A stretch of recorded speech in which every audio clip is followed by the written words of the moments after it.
was a couple beers in, and I thought it'd be a good idea to move the giant bookshelf from one room to another.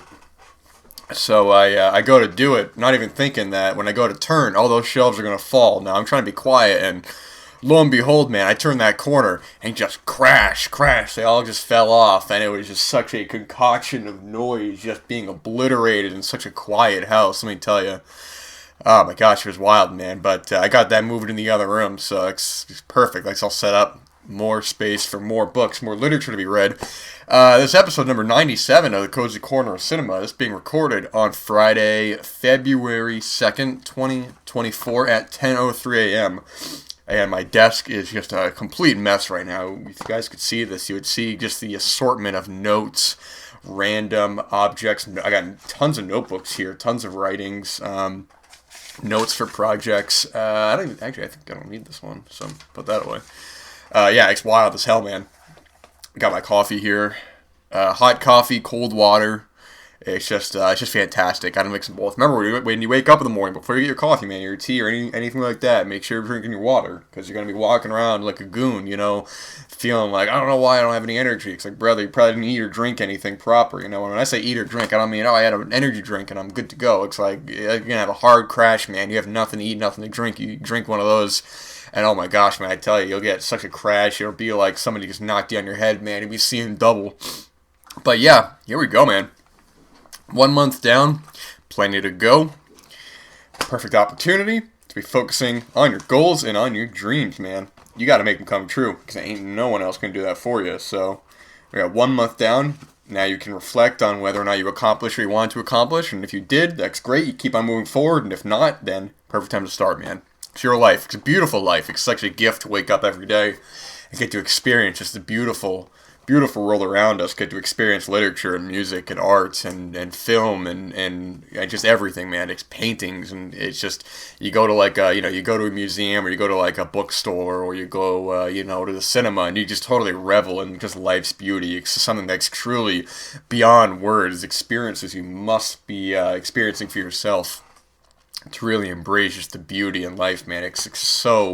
We're so fortunate to be here, so we really don't want to waste the time that we have, and doing whatever it is that we don't want to be doing, socializing with people whom we don't want to be associating with, or, saying, oh, one day I'm going to do this, one day I'm going to do that, and then you find out that, oh, I don't have any days left, this is my last day, It's going to be a real pain to find that out, It's one of the most of the time where you still got it, man. It's such a beautiful thing, a beautiful life to live, man, and it's just so great being here. We have a sip of this beverage right here.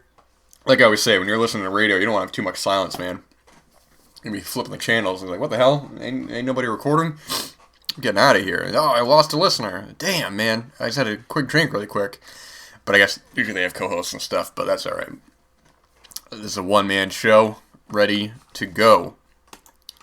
What the hell? Today is Groundhog Day, I think. I got my calendar, actually. I gotta change my calendar. Yeah, today's Groundhog Day, man. Actually, it's a coincidence enough, because I just finished listening to the audiobook that I had started listening to previously, and then Spotify said I didn't have any more hours to listen to, so that was a real bummer, so I had to come back and check that out. But the book was one that I had mentioned before. It was Wild and Crazy Guys, How the Comedy Mavericks of the 80s Changed Hollywood Forever. Written by Nick D. Semlyen, who also wrote the other Last Action Heroes book that I was mentioning before that I listened to as well. A really excellent book to listen to. And this one as well. Fantastic, really engaging saga into the lives of these stars, these comedy stars of the 70s and 80s. This certain group mostly came out of SNL, but some are very true, like John Candy.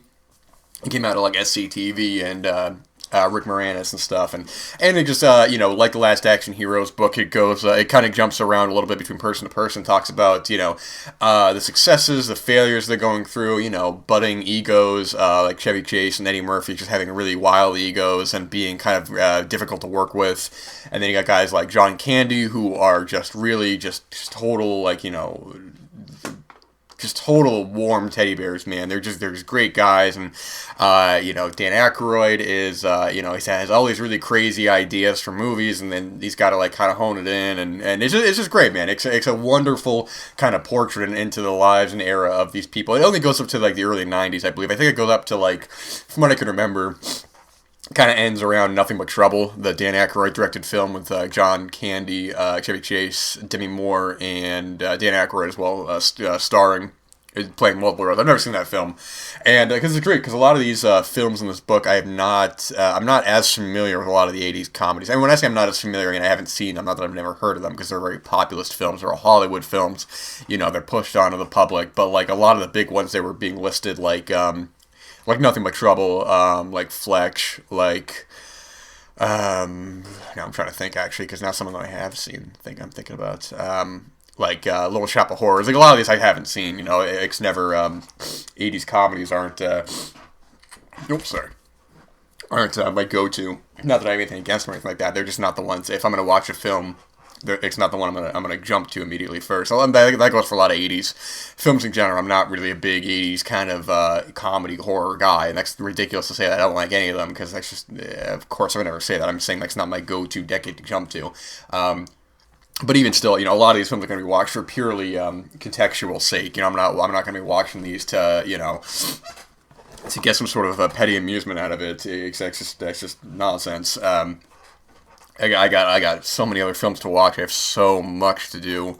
It's wild. Why would I want to sit back and just watch like nothing that's going to be added to my life? It's just ridiculous. But these films will be added, definitely, in terms of just the context. And I mean, I haven't seen many of these. I've seen Ghostbusters and Beverly Hills Cop and The Great Outdoors and Planes, Trains, and Automobiles. Just wonderful films, of course.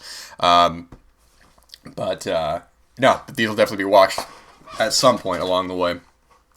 Actually, speaking of books, currently halfway through my last Sigh, the autobiography of Luis Bunuel, which is a wonderful book, actually. Actually got it over here, so I'm gonna go ahead and grab it. The only part of the room right here. Gotta get it out of the bag here. There we go. Look at that. Beautiful. I actually got a physical book in my hand I can actually talk about it. I'm not looking at my damn telephone. But it's great. This was a copyright. Well, this is a re-release. So the copyright on this is, I think, 83. I apologize. And it's a great book because it's not a biography, but it's a lot less linear than I thought it would be. And so that it's not I'm almost done with the book. Actually, I gotta see, or maybe I'm on page 156. So I don't know how many pages there are. I'm not gonna look. Doesn't matter. But I like how a lot of the book really kind of talks about his times with his, after he makes Chain and Andalou. I never know how to say that. So I apologize if I said that incorrectly. But talks about the kind of political tension at the time with him not exactly lining up with the ideals of the surrealist movement that was going on. A lot of the people who there's like a great section where the group gets mad at him because he allowed a publication that they didn't like to kind of work with him, so they wanted him to go back and retract it, but it was too late, and feeling kind of caught between between this society of people who like him, but also his own kind of ideologies and his own kind of films that he wants to make, even though they are very sorry guys, it's early in the morning, so I may be a little foggy. Let me get some more coffee right here.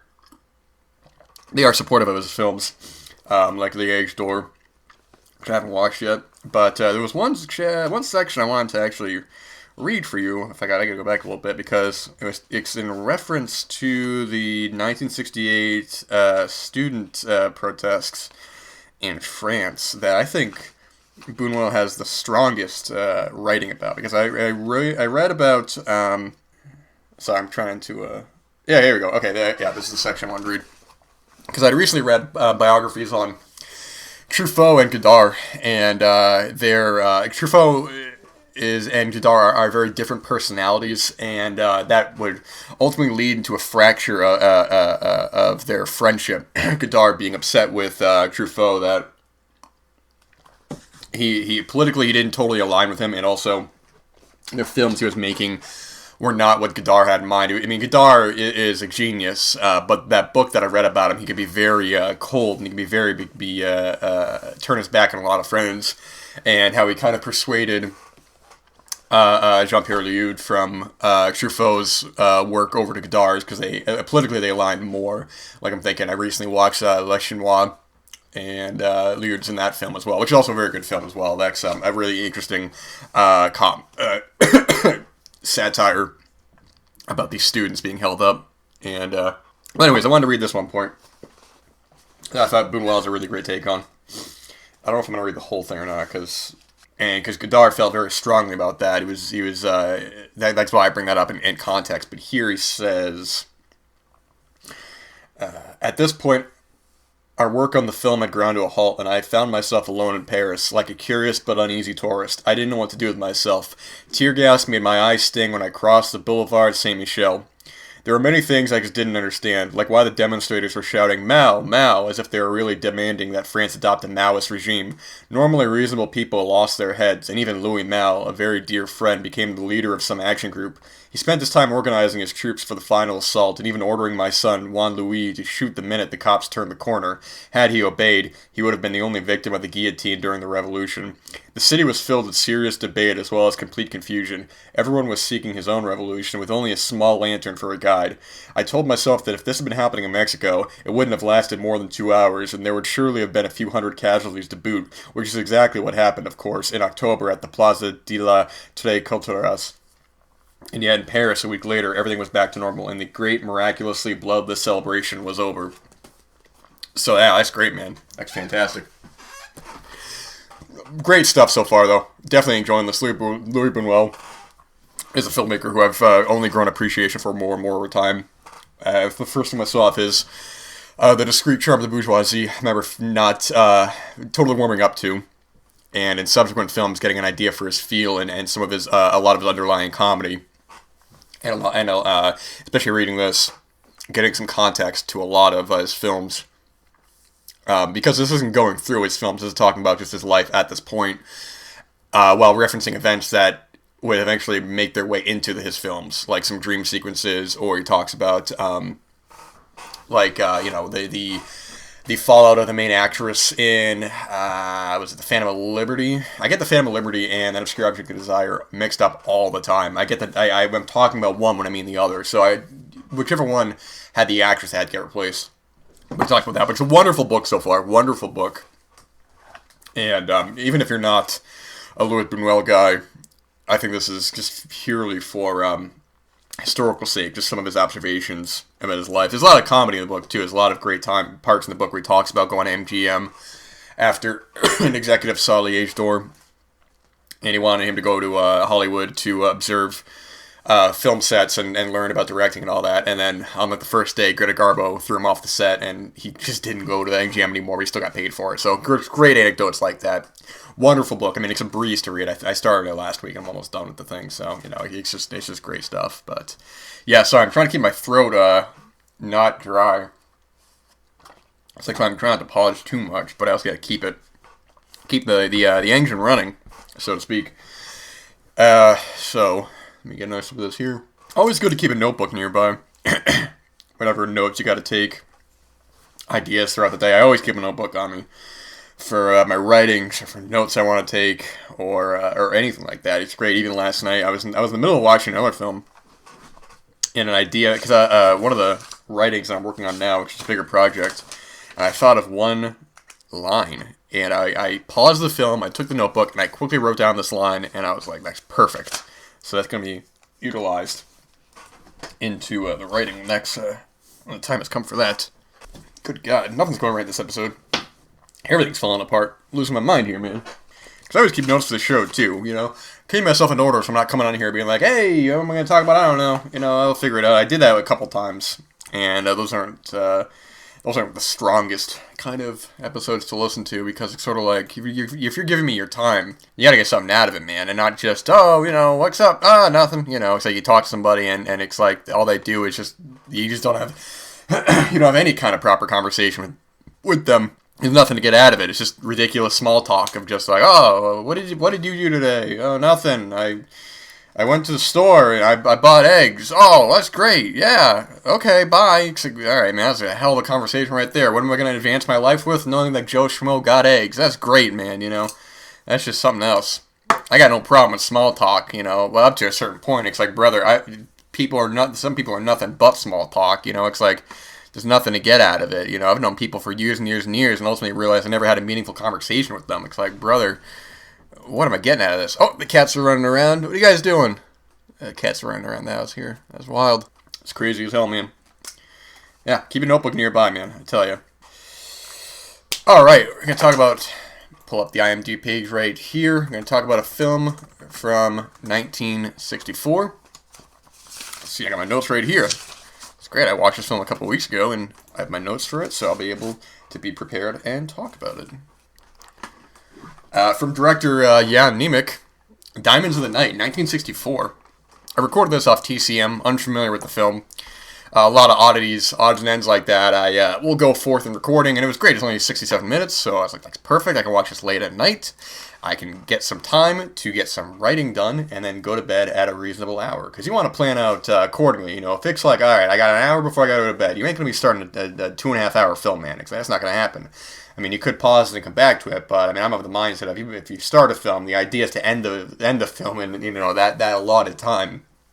And of course, there are exceptions. There are some films that I've had no choice but to break them up, simply due to their runtime or simply because of, you know, being pulled from the screen or falling asleep, whatever it might be, man. But it's ideal to sit down and watch the damn movie. So here we are.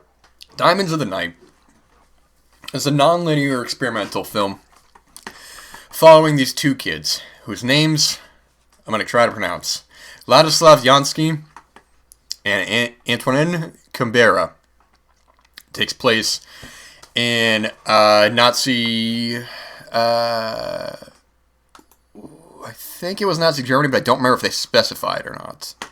Again, it's been a couple weeks since I watched this film. They're escaping through the woods, and immediately I'm watching this film, and the way this film is shot reminds me a lot of the film Coach of Vienna that I actually talked about a little while ago, released by Second Run Films, and which is I think was a Czechoslovakian film about this woman who's leading this Nazi officer through the woods. It's a great film, really terrific film. But a lot of the way this was shot with the contrasting of the trees as something of like, you know, going into the darkness, going into this claustrophobic kind of area reminded me a lot of how that film was shot. And this film was the cinematography by Yaroslav Kusera, and who also shot some other... He also was a cinematographer on Daisies from 1966.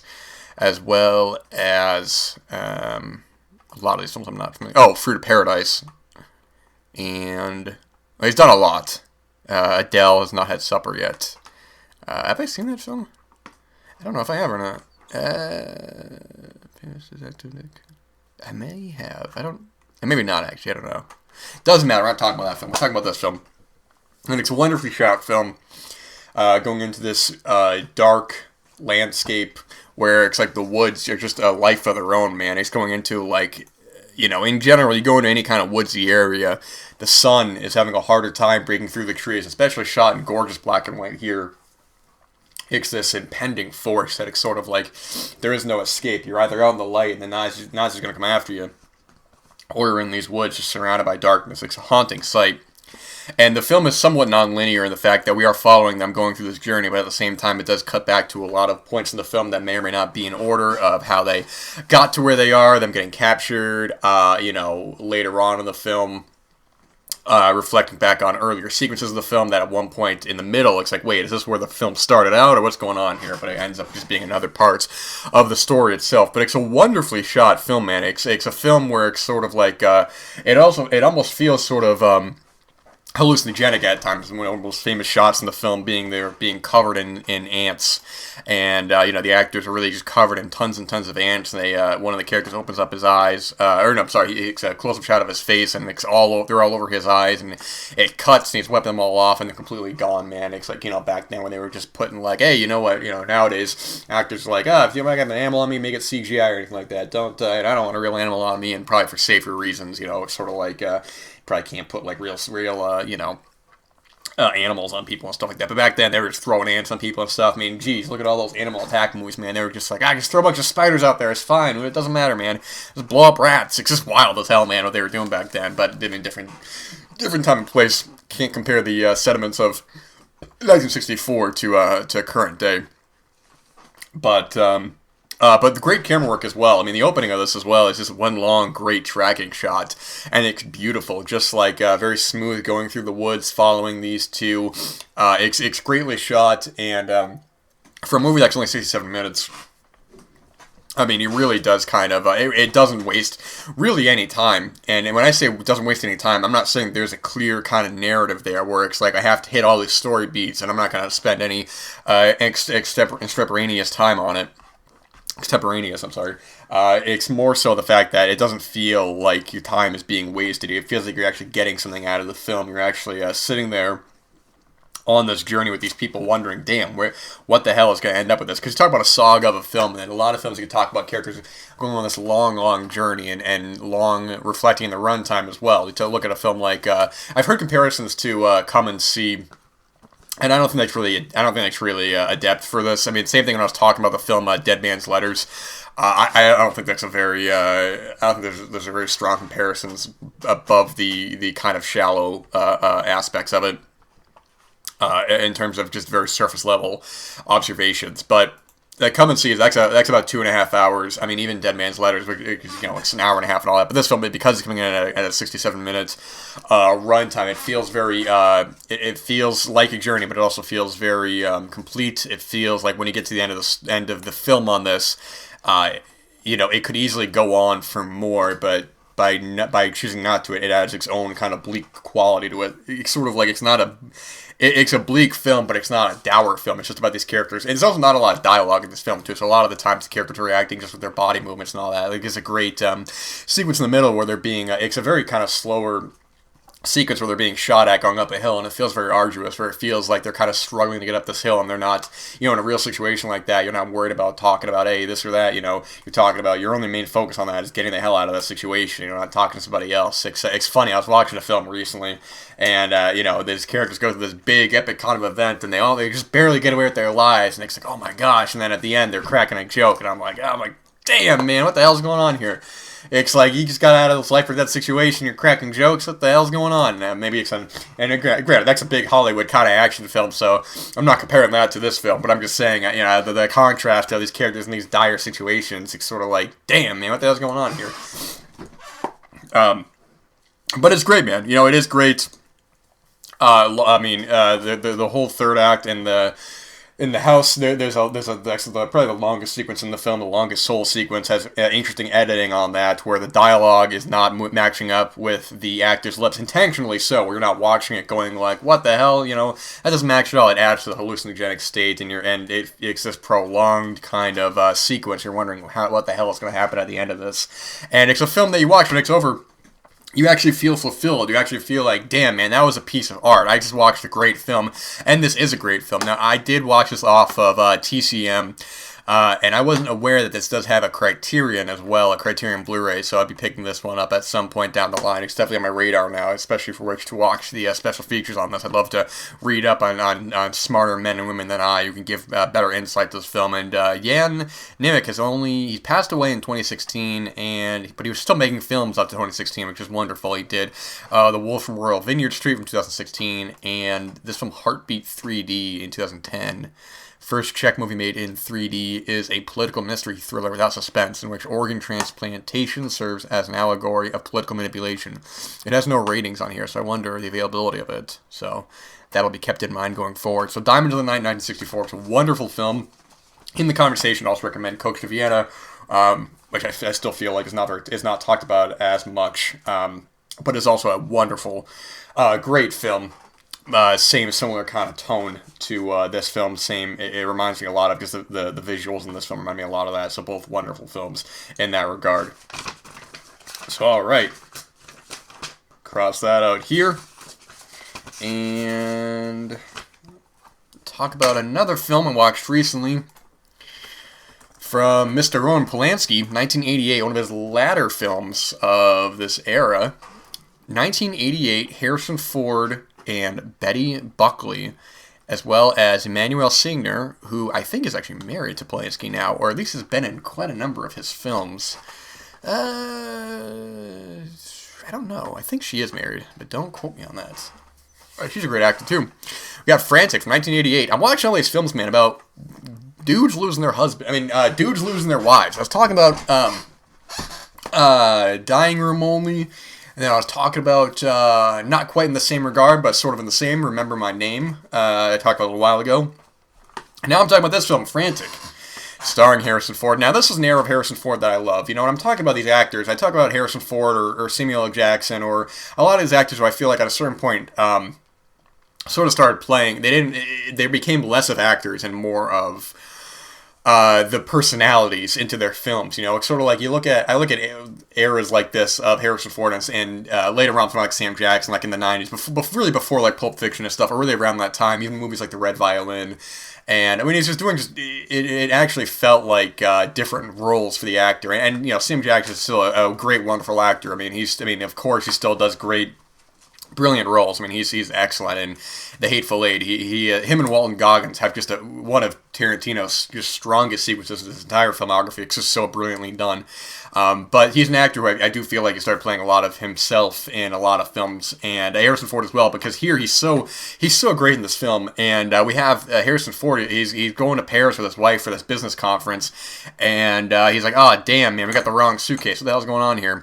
He goes to the bathroom and brilliantly shot what Polanski chooses to put in the frame. He's in the shower. She says something to him, and he's like, "What? I didn't hear you." She walks off frame. And then that's it, man. He goes out and he's like, "Where the hell is she?" There's a great progression of just a mystery of just like I don't want to give too much away because I didn't know anything about the film going into it, as I like to. I heard this mentioned on a show a while ago, and I must have forgot the actual synopsis of it. So I was like, "Damn, that's great." So I'm gonna kind of stop around there. But he's like waiting around, like maybe she went out or maybe she did this or that. And he's in Paris. He knows very little French. He knows like he can kind of get by a little bit, but he's like trying to communicate to people, and they don't speak English. And he's like, "What the hell what's going on here?" Actually, I'm scrolling down and I'm reading this. It says, Harrison Ford thought that Frantic was a misleading title for the film. As the script didn't have a frantic pace, he suggested that Moderately Disturbed would be a more appropriate title. Roman Polanski wasn't amused. Now that is funny. And time is not on my side, man. I gotta end this episode. So we're gonna finish talking about this next week, man. Hey, you guys have a wonderful rest of your day. It's a beautiful day out there. Go live your life. Go follow your dreams. This is the time to make your dreams come true. Work on your writings. Work on your films, your art, your painting, your music, whatever it is, man. This is your life to live. God bless you. All that good stuff. And I'll be back next week. And, I got to get that Blu-ray episode out, too. So I'll be back sooner than you think. So, hey, you guys take care, all right? And I'll be back soon. All right. Thanks.